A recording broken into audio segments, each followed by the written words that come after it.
Before I get into it, I want to say that my top 10 list is in order of how much I like the games. I'm not the kind of person that does them alphabetically. I like to be definite in my ranking. So 10 being my least favourite of the 10 and number 1, which will be the last one I discuss, being my most favourite.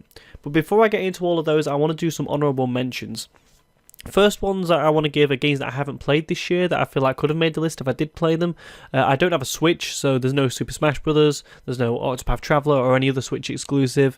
But for games that I haven't played that I feel like could have made it, were available to me on platforms I do own, was Monster Hunter World and Florence. Didn't really get time to either go to them or never really got the urge to play them before this list came out. Maybe I will play them in the future.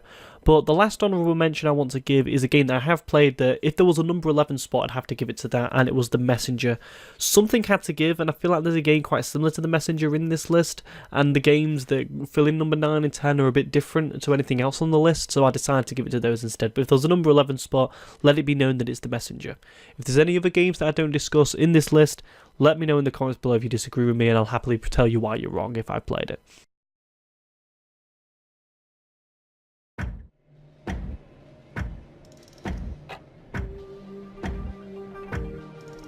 And number 10 for me is Dead Cells, and this was made by Motion Twin, a little Metroidvania kind of game, well not really little, but an indie game that I first played at EGX Rezzed back in April, and it kind of blew me away then, if I have to be honest with you. It was our game of the show from the group of people that I went with. It was kind of the game I was talking about the most, really, the one we had the most fun with by all means, and it had great gameplay, and to me it kind of proved the procedurally generated Metroidvanias work, because one of my favourite games from last year was Hollow Knight, which wasn't that, and it was very much a huge world that you had to discover, and it had that kind of aspect to it where when I got stuck on something I felt like searching on the internet, but when it comes to be the procedurally generated style that Dead Cells has, it adds that area of challenge to it, and it really made it a hell of a lot of fun. The only issue that I kind of had with it though is that it was too long. It did make me put it down after a short period of time, you know, because while I really loved it and the gameplay loop of it was fantastic and getting better and better and better and playing through it longer and longer and longer and getting further, the game was huge. It was a really, really big game,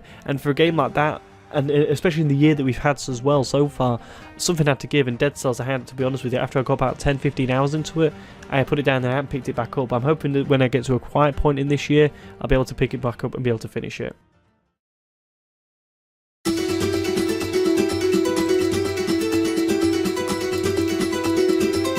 Number 9 is Guacamelee 2. I was really looking forward to Guacamelee 2 because I loved the first one, the kind of Mexican wrestler style, a little bit of a Metroidvania as well, and a bit more of a casual Metroidvania than what we kind of get from something like Dead Cells, for instance.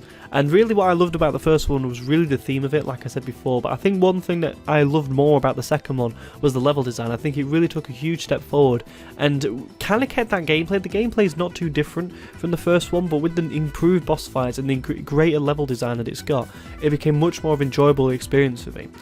The only issue that I kind of had for it was because I haven't played the first Guacamelee about a year after it came out, which was a little bit of a while ago, and I feel like this one relied too much on the story of the first one.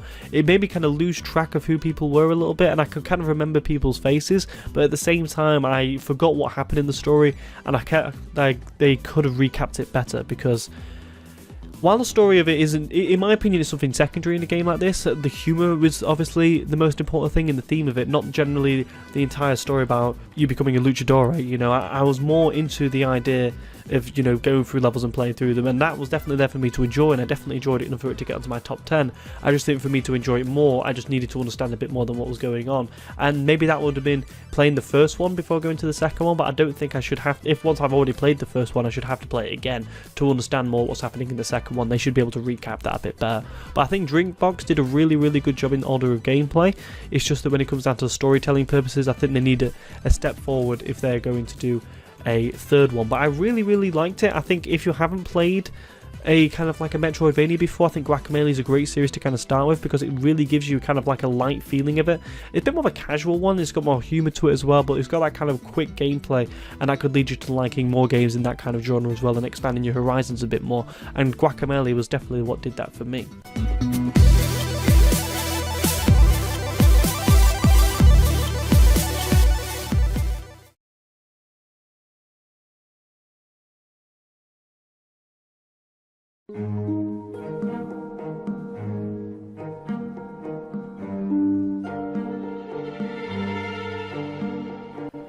At number 8, Ni no Kuni 2 is probably the biggest surprise for me on this list. I haven't played the first Ni no Kuni. I only got it because I played the game last year at the major EGX in the NEC in Birmingham, and I kind of felt like I really should play it. And then when it came out on the PlayStation Store, I really wanted to give it a go. I have the PlayStation 4, so I thought, why not? You know, I'm not playing anything else on this, so I got Ni no Kuni 2. And by all means, I think Bandai Namco did a really, really good job. And I went back and looked at the story from the first one, and you really don't need to play the first one at all to understand what's happening in the second. And if I'm going to be honest with you, the storyline was kind of the weakest point for me. It's a very much a generic kind of fairy tale style storyline. But what I really loved about it was more, not only the art style and the music, which is getting kind of all the praise for it around the internet in a sense. It was that it kind of has these kind of JRPG light systems, but and kind of focused really sharply on them and kind of made you understand them a lot more, because JRPGs from the past especially have kind of like, and I'm talking the past like 10 years ago, really kind of struggled with me personally kind of understanding them because of the wealth of systems they've got, and I could kind of understand like one or two of them after getting a bit of experience with them, and then kind of ignoring a lot of the other ones. Whereas in this, it minimized that down to a T and really focused on them, and I really enjoyed it more, and I felt like it expanded what I understood about JRPGs a lot more, because I haven't really played that many of them, but the ones I have played and stuck with I've really enjoyed. I'd say my favourite of all time is I Am Setsuna, but what I really liked about it as well, it had a great army combat system where you're moving them around in different formations and using different units in kind of like a real-time situation on a battlefield, and I thought that was kind of cool to experience, and something that I think other games, when using a major army, could definitely use, but obviously in a less cartoony kind of style. But if you haven't experienced a JRPG before, I'd definitely say the Ni no Kuni series is something to kind of go out and give a go to, because like I say, there's a lot of systems in them and they're very daunting just due to the sheer scopes of the game, and I feel like having a few systems to kind of introduce you at first could give you the indication to maybe expand your horizons a little bit more in regards to understanding a lot more of them.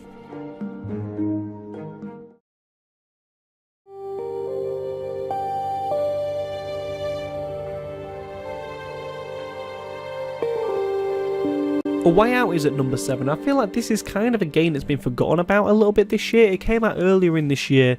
Jose Fares and Hazelight made it, the guys who made Brother: A Tale of Two Sons, published by EA, released it this year. It was the co-op experience, and I really enjoyed the game. Yes, I do think it was a little bit jank at times, and there was the odd bad moment in the game, like you had the rowing mission that was terrible. But I played through this game twice with two different people, and I really enjoyed it. I felt the story to share with people was really fun. I felt like the gameplay really suited you playing with each other. I felt like the little mini games they had added it to kind of like a shared experience. But what really won the game over for me was the final level. The final level was fantastic. The twist in the story we didn't see coming. When it comes down to the general story about the Harvey quest line, yes, was it a bit generic? I think it was. You know, I'm not going to be here and deny that. But the twist that it has in it at the end and how the final level played out made it a very enjoyable experience, and something that kind of changed the dynamic of the call that I had going on with the people that I played with. You know, it started off being very much speculatory, talking about the story, where do you think it's going to be, joking around and things like that, and then when it got to that twist, it was very much kind of silence in the call, concentrating on what we were doing, if you know what I mean. And having that shift was something that was one of my favourite moments in gaming this year. I really liked it, and I feel that while it's not as good as Brothers on the emotional point of view, the game was definitely a risk, and there's definitely large points of it I think it does pull off. You know, like I said, the final level was great. I think it also tries a lot of different things throughout the game and doesn't necessarily come back to them or feel like it has to come back to them, and I felt like it made it a very enjoyable experience. And one thing about it as well was that in the different kind of scenes of the game, when you look back on them on the second playthrough, you can kind of see how it's leading to that kind of final twist, and I thought that was really cool to kind of look back on and do one, and it made it a really well put together product. And overall, I think if you've got a friend and you want to give A Way Out a go, by all means do it, and you only need to buy one copy because the other person can play for free. Even if you play it online, you can get the online pass to be able to play it for free, and that's what I did with both of the people that I played with. Definitely deserves a place on this list for me. I feel like people are forgetting about it a little bit, mainly because the acting in it wasn't as good as other games have been, I think, especially again it kind of relies on it so much. But for the set pieces in the game as well, I think it is a really good experience, especially for the price point it's at as well.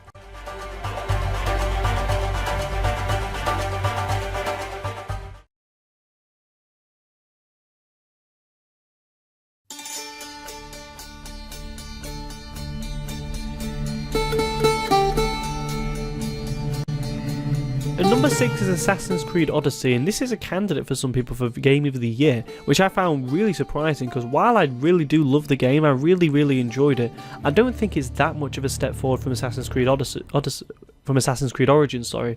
And Origins, in my opinion, was a bit better game than this one, mainly because I felt like I prefer actually the combat in Origins. And while it doesn't have these abilities that you have in Odyssey, which are kind of fun to play with, I felt like it kind of benefited that more in Origins, in my opinion. And I prefer the character as well, and that's something that's a very unpopular opinion I've seen. People love Cassandra. I thought Cassandra was a cool character, but I just really liked Bayek, and I thought the story in it was kind of cool. And while ships, I do think they have improved from Origins, are still not as fun as Assassin's Creed 4, which I'm not expecting them to be due to the technological limitations of the time period that they're set in. It's not going to be as fun as what it was going to be in Assassin's Creed 4. I mean, that's just it's kind of an expectation, not an expectation, but an idea that I want them to kind of achieve that it's going to be really impossible for them to achieve.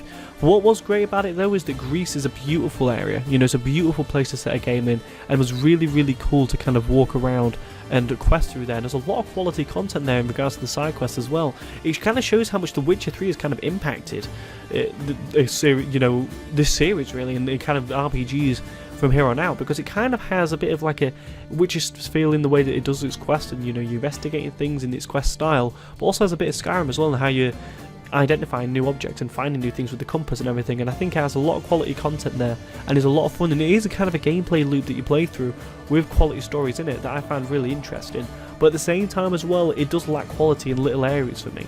I felt like the mercenary system that it's got in the game, I found it more frustrating than I did enjoying to kind of play through and kind of find people throughout it. I felt that the way you get wanted, you know, the wanted levels in the game don't work well at all. I feel like a lot of the time I'm getting accidentally caught, and it's just more of a nuisance than it is an actual kind of game feature I enjoy playing with.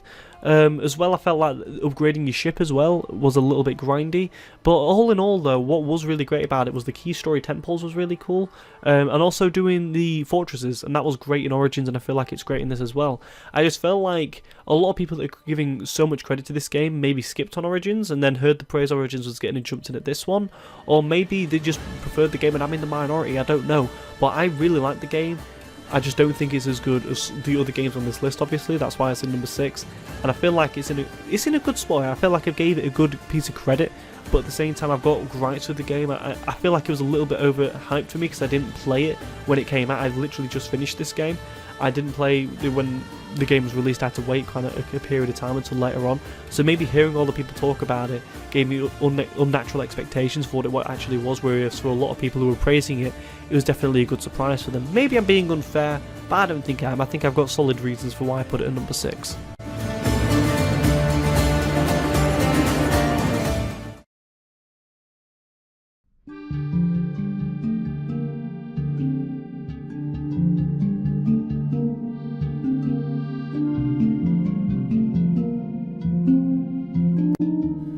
And number 5 is Banner Saga 3 by Stoic Evil, and by all means, Banner Saga 3 is not a game for the newcomers to the series. It's a conclusion to a trilogy.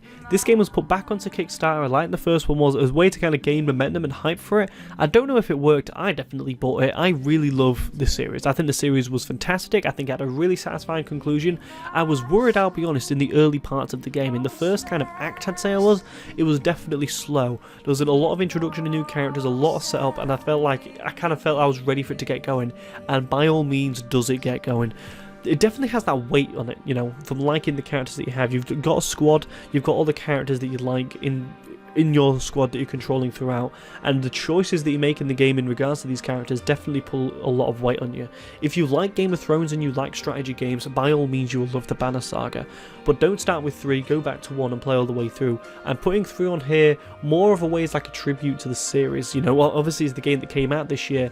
Is there a lot of improvements in regards to Banner Saga 2 in regards to gameplay? Definitely not. You know, combat is turn-based. It's got basically the jump that it had between 1 to 2 in regards to how its combat system works. It's the same as 2 pretty much, you know, apart from a few little niggly changes here and there in regards to some item usage and be able to block around corners and things like that. There's a little quality of life changes, but all in all it's a very similar combat system to what 2 had. And it's turn-based. If you don't like turn-based combat, by all means, that's going to push people away. I'm not the biggest fan of it, but I feel like the way the Banner Saga kind of does its story and its choices, it definitely adds much more of a weight to it, and I really liked how it was done. I think the music in the game is beautiful, but what you're really playing this game for is story and dialogue and setup of the world, and it does such a good job of that, including all of that, and makes it a really satisfying experience. And I'm really happy I played this trilogy, and it's more of a call really to get everyone out there who's listening to this, like I say, who likes the things that I said before, to go out and pick up the trilogy.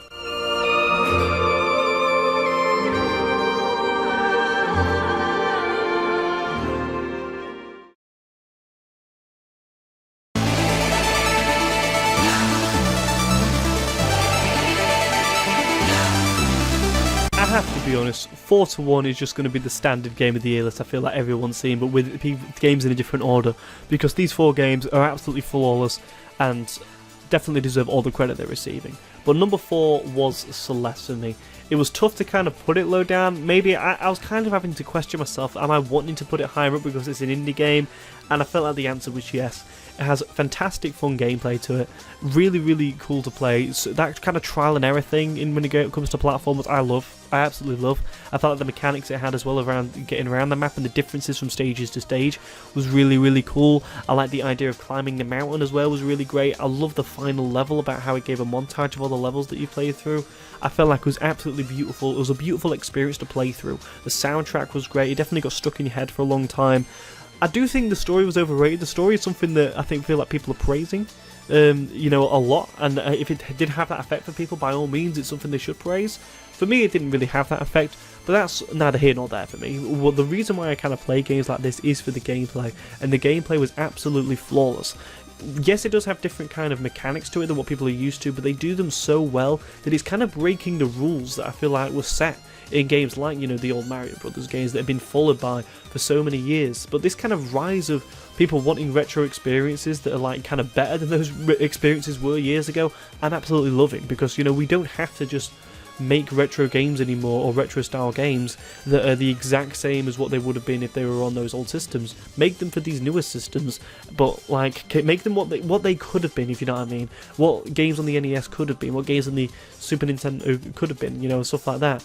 But when it comes down to Celeste, how they made this game in particular, I felt like the changes in mechanics that they had, and the changes in levels, and how you could discover the different items in the game as well, made it for a really cool kind of exploration style to their platformer, and it really worked. I love playing through it. I love talking to people about how many kind of deaths they had, and it just worked really well. It was a game that everyone was talking about earlier this year, and I'm so happy it's kind of getting brought back up into the conversation again, because it's just such a good game that people need to play, and it's not that long. It's so accessible as well on so many different systems, and something that if you haven't played it, by all means, I'm not going to be the first person to probably not going to be the first person to say this to you, but play it.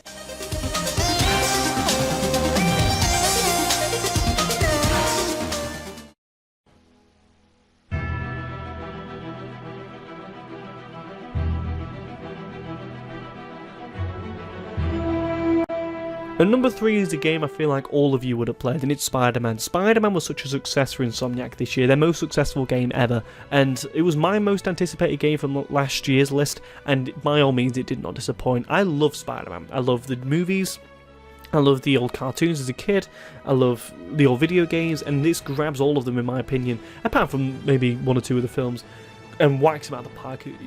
It was so good, it was so great, and I expected it to be really good after they showed the gameplay at E3, but I didn't expect it to be as good as it was in regards to its storytelling.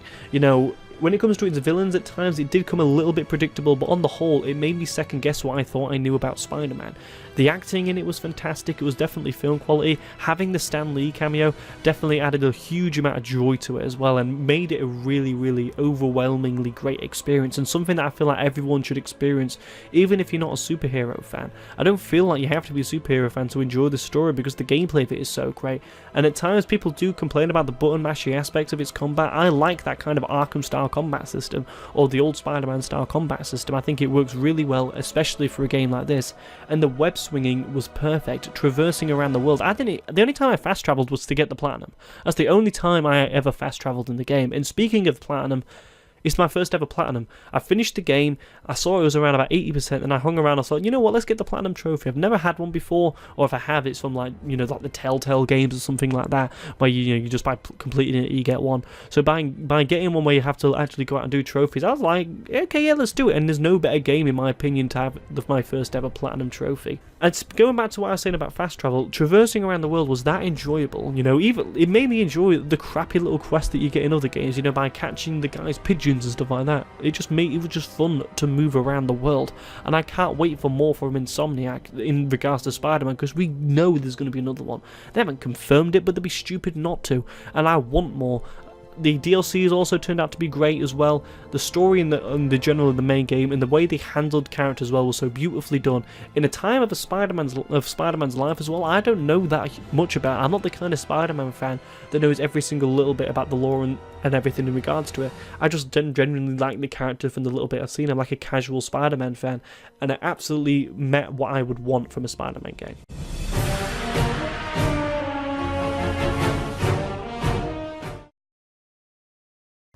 At number 2 is Red Dead Redemption 2. Red Dead Redemption 2, the biggest success of a video game this year, and by all means, whenever a Rockstar game comes out, it's just a guaranteed success now, isn't it?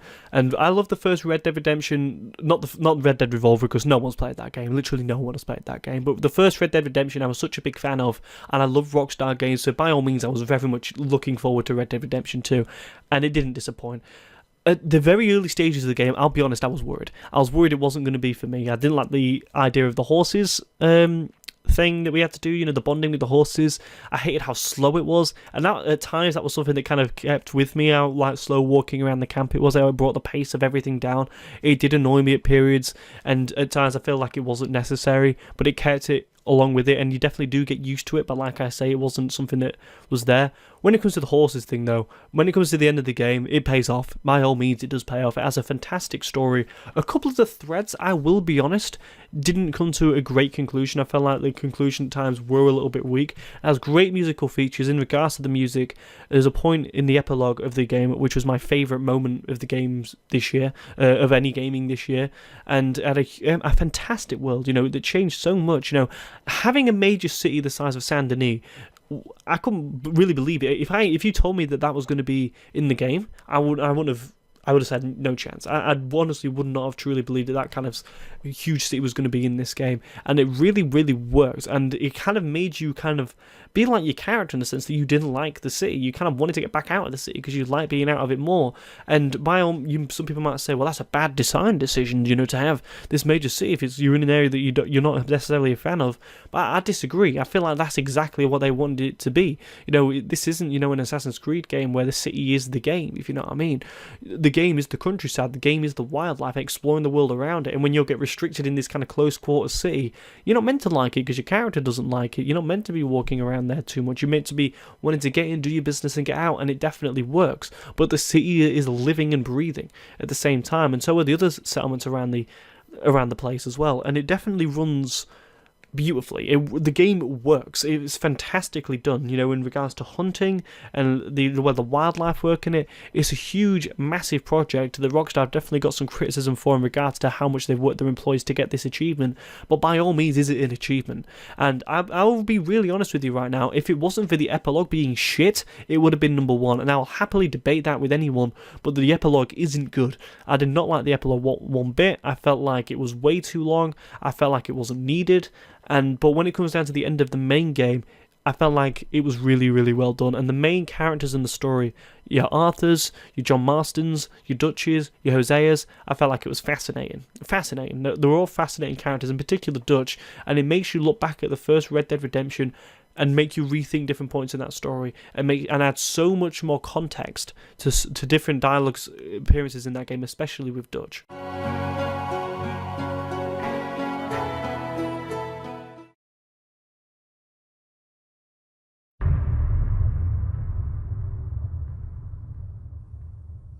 And at number 1 for me is Fallout 76. Granted, this is a controversial decision, but when it comes down to it, Bethesda know how to make open worlds.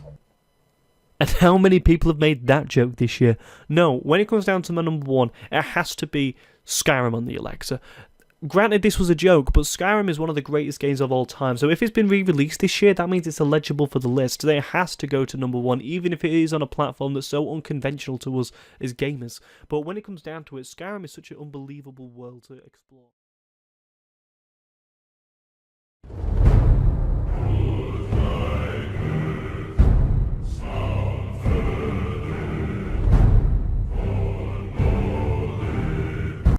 Nah, joking's done now. God of War. What else could it have been? How many of you guessed that God of War was going to be number 1 once we got to number 2? Sony Santa Monica absolutely smashed it, did a fantastic job at making this game. They cancelled the game that they were making quite deep into development to make a reboot or a kind of a reimagining of the God of War franchise, and what a decision that turned out to be. Cory Barlog and his team over at Sony Santa Monica deserve all the credit they get. I was so happy when it won Game of the Year because it's such a great comeback story as well. You know, the combat was the best I played this year. That was one of the weaknesses of Red Dead Redemption for me, was the combat, but using the axe, it kind of made you feel like Thor in a way, you know, throwing it around, bringing it back to you, and then when it reintroduces the Blades of Chaos later on into the game, it changed things up. But one thing that I really loved about the game was the sense of scale, and while there have been other games that have had this sense of scale, when it comes to using its sound design to really add the impact from it, like when the world serpent comes out of the water for the first time, or in the key action set pieces, like when you're fighting on that elevator, it was absolutely mind-boggling that video games can do this now. The boss fights in the game were the best I've ever played in a video game to date. The cinematography in it, it was kind of like, do you know, in like, I don't know, this is probably something that someone more technical for me could be able to talk about more, but when it comes to films, like when they have really long takes of something and they do it for like 10-15 minutes, like that Birdman with Michael Keaton and Emma Stone, when they do that and you sit there thinking, bloody hell, I've done this, that's what God of War does, but for the entire game. You know, it does like a one take kind of feeling to it, and it's so seamless, it's flawless in a way.